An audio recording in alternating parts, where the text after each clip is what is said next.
안녕하세요. 귀사람 심상돈입니다. 귀를 사랑하는 남자, 귀한 사람을 사랑하는 남자입니다.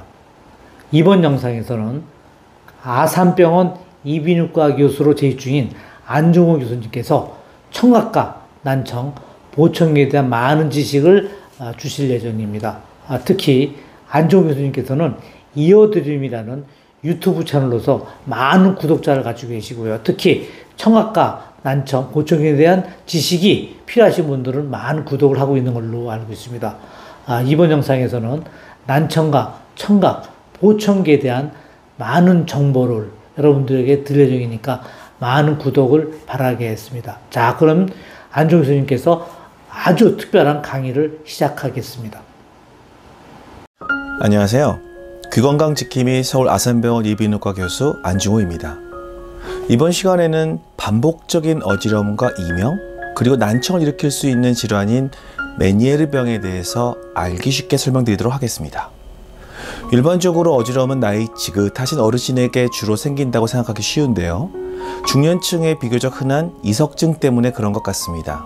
그런데 요즘 제가 진료실에서 환자를 보면 점차 젊은 환자들이 어지러움으로 방문하는 경우가 늘어나는 느낌을 받습니다.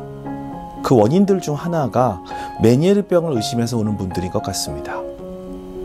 메니에르병은 1861년 프랑스의 프로스퍼 메니에르라는 의사가 자신에게 치료받던 환자들 중에서 반복적으로 어지러웠던 환자들의 공통점을 관찰하고 보고하면서 알려지게 되었습니다.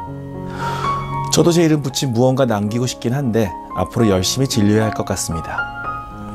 지금부터 진료실에서 환자들에게 가장 많이 듣는 질문들을 중심으로 답변해 드리도록 하겠습니다.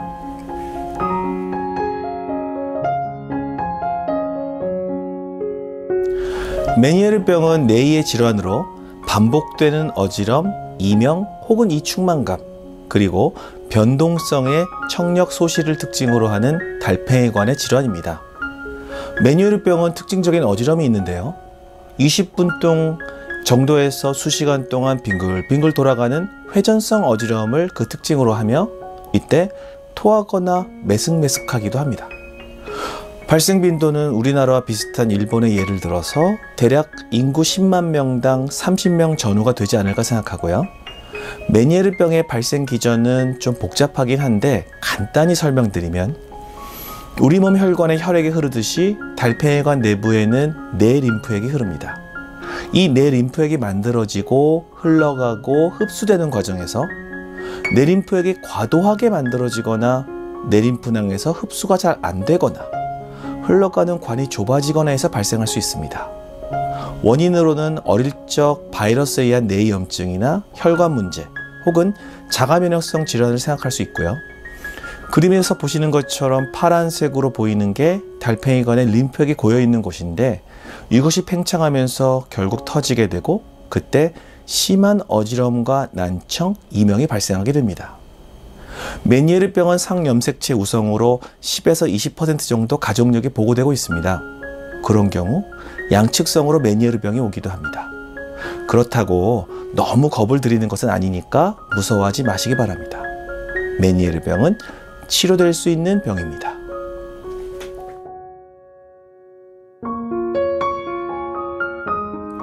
메니에르병의 대표적인 증상은 반복적인 수십 분 이상 지속되는 회전성 어지럼입니다. 달팽이관의 뇌림프 압력이 높아져서 발생하는데요. 그 결과 청력이 나빠지게 되는데 병의 초기에는 그림과 같이 저음의 난청이 발생합니다.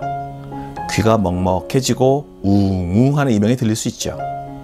이후 메니에르병의 어지러운 발작, 우리는 영어로 어택이라고 표현하는데요. 이 발작이 올 때마다 청력은 점점 더 나빠져서 결국 거의 못 듣게 됩니다. 그런데 이때가 되면 오히려 이전에 심한 어지러운 발작은 더 이상 오지 않기도 합니다. 메니에르병을 진단하는 다른 검사로는 전기 와우도 검사가 있습니다. 뇌파 검사를 통해서 달팽이관의 압력 상태를 추측하는 것인데요. 사실 아주 정확하지는 않습니다만 수치가 높으면 의미가 있다고 생각합니다. 다른 검사로는 MRI를 이용해서 뇌림프낭 등의 달팽이관이 부어있는 모습을 실제로 촬영하는 것입니다. 이때 한 번에 촬영하지 않고 조영제를 주고 4시간 차이를 두고 2번 촬영을 해서 확인합니다.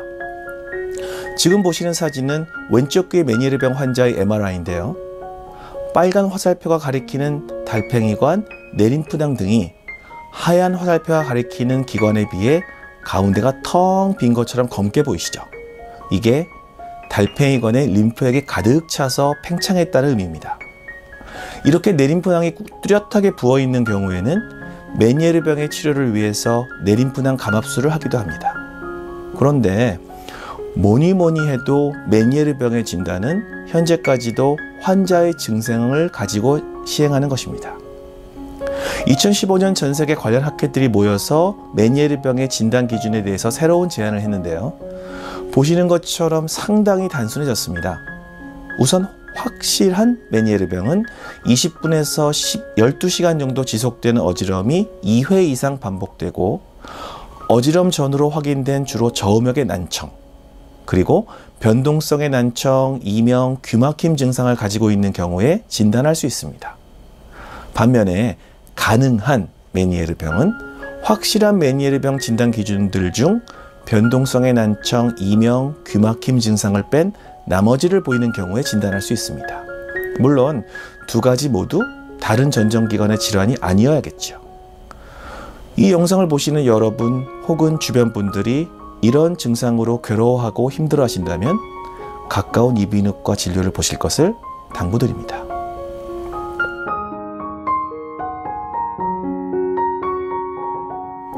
메니에르병의 치료 목표는 첫 번째, 어지러움이 발생했을 때 신속히 치료하고 두 번째, 어지러움을 재발하고 청력 악화를 방지하는 것입니다. 그러기 위해서 뭐니 해도 중요한 것은 슬기로운 식생활입니다. 저는 평소 진료실에서 환자에게 항상 약은 평생 먹을 필요가 없지만 밥은 평생 먹어야 하니 무엇을 어떻게 먹는지가 항상 중요하다고 강조합니다. 지금 보시는 것은 제가 평소 외래 진료 때 환자들에게 식사 조절을 할 때 참조하시도록 나누어드리는 식이요법 설명서입니다. 필요하신 분들은 댓글로 달아주십시오. 메니에르병 환자들이 가급적 섭취하지 않아야 하는 약물이나 음식에 대해서 정리해 놓았습니다. 간단히 말씀드리자면 뭐니 해도 첫째, 짜게 드시지 말아야 합니다. 우리나라 사람들은 짜게 먹는 편입니다. 여러분은 싱겁게 드신다고요? 국제보건기구인 WHO에서 하루 1.5g 이하의 소금을 섭취할 것을 권유하고 있습니다. 이 1.5g은 어느 정도냐면 티스푼으로 가볍게 한번 담았을 때입니다. 하루 2티스푼 이하로 소금 섭취량을 줄여야 합니다. 그리고 우리나라 음식 문화는 국물 문화이고 반찬 문화입니다. 우리는 국과 밑반찬을 항상 식사 때 곁들입니다. 그래서 짜게 먹을 수밖에 없습니다.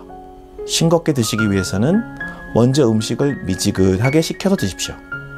뜨거운 국물을 먹을 때 혀의 감각이 마비돼서 짠맛을 덜 느끼게 됩니다. 예를 들어 식사 때 드셨던 김치찌개를 식힌 다음 드셔보시면 짠맛이 얼마나 달라지는지 테스트해 볼 수 있을 겁니다. 또한 국물은 가급적 안 드시는 것이 좋습니다. 라면도 습 3분의 2봉지만 넣으시고 국물은 드시지 마십시오. 고기를 구워 드실 때도 소금에 안 찍어 드시는 게 좋습니다. 힘드시다고요? 이렇게 해야 어지럽지 않습니다. 다음으로는 카페인입니다. 커피를 줄이라고 항상 말씀드립니다. 그렇지만 나를 깨우는 모닝커피의 유혹에서 벗어나기 쉽지 않죠. 아침 한 잔을 하셔야죠. 커피의 종류는 에스프레소에 물을 탄 아메리카노가 드립커피보다 카페인 함량이 적습니다. 커피를 추출하는 시간이 짧을수록 카페인 함량이 적어진다는 사실만 기억하시면 됩니다. 그리고 오후에는 디카페인으로 지친 몸과 마음을 달래주십시오. 간혹 환자들 중에서는 중국차 등을 물 대신 드시는 분들이 있는데 차에도 역시 카페인이 있습니다. 줄이셔야 합니다.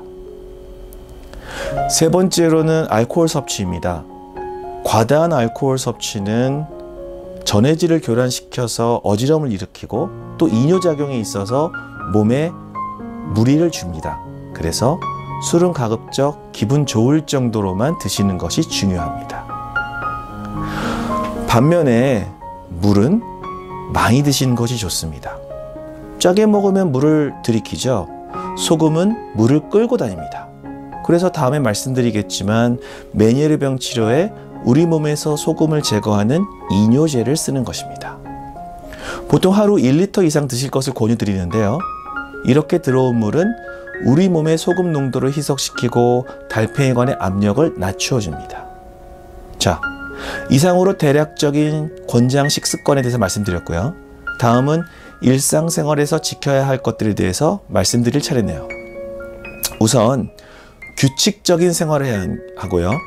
스트레스 조절 및 때에 맞추어 적절한 휴식을 취해야 합니다. 휴가 때 이번에 완결된 TV 드라마 몰아보기 한다. 그래서 날밤을 새면 어지럽습니다. 직장에서 큰 프로젝트가 걸려서 스트레스 받거나 김장철 너무 쪼그리고 앉아서 고생하셔도 어지러울 수 있습니다. 특히 제 환자들 중에 학교 선생님들께서 학생 진학 문제 등으로 스트레스를 많이 받아서 어지러운 경우도 많이 계신 것 같습니다. 항상 긍정적인 마음가짐으로 즐겁게 사는 것. 이것이야말로 메니에르병을 슬기롭게 이겨나가는 생활 방법이라고 믿습니다. 지금까지 메니에르병의 원인, 진단, 그리고 식생활에 대해서 설명드렸습니다. 오늘 이 설명이 여러분의 슬기로운 메니에르 생활에 도움이 되었길 바라고요. 다음 영상에서는 메니에르병의 약물과 수술 치료에 대해서 설명드리도록 하겠습니다. 감사합니다. 건강하세요.